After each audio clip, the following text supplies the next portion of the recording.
guys. So, nakuha ng kanyang mata. Na-injured. Hindi ko alam kung maka-recover pa itong mata niya.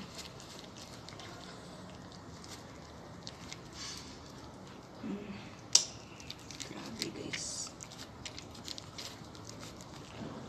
Yan po yung kanyang ina, si Inkay.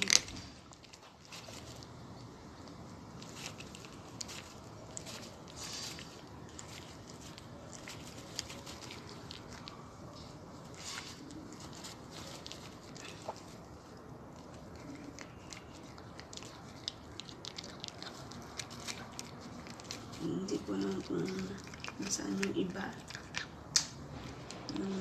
Shoes.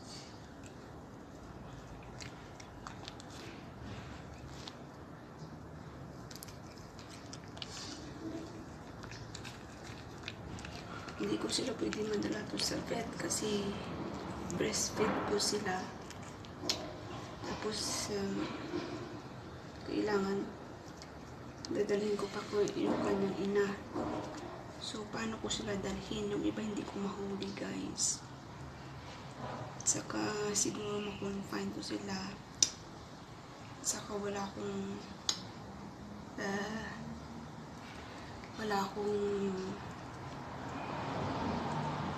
ano tawag nito? Budget. Marami pang pusa doon na injured. So, tinatry ko na lang nalinisin at lagyan ng tawag nito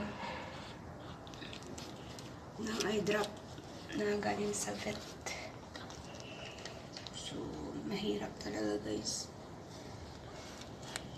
At sila hindi ko alam kung bakit nai-injure yung kanilang mga mata. So, linisin natin.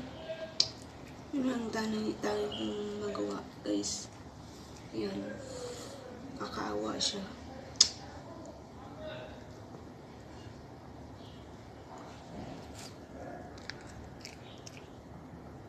Mama, kawawa ka naman, mama.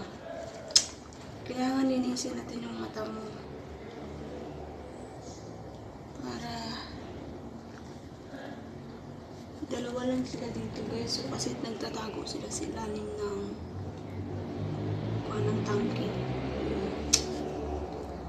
Hindi ko alam kung paano to guys.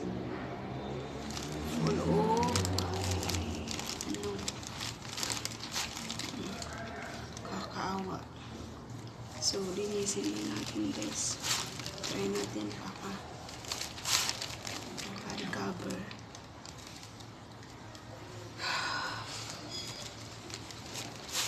Hirap guys.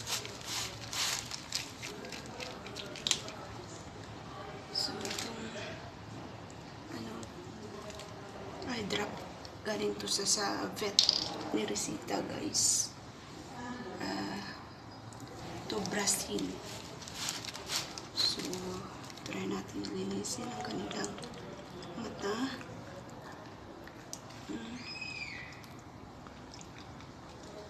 Sorry mama,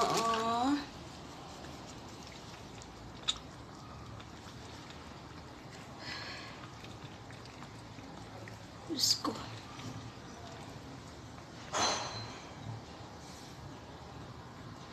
Linisin natin ng eye drop. Baka maka-recover din. Wawa ko naman. Diyos ko.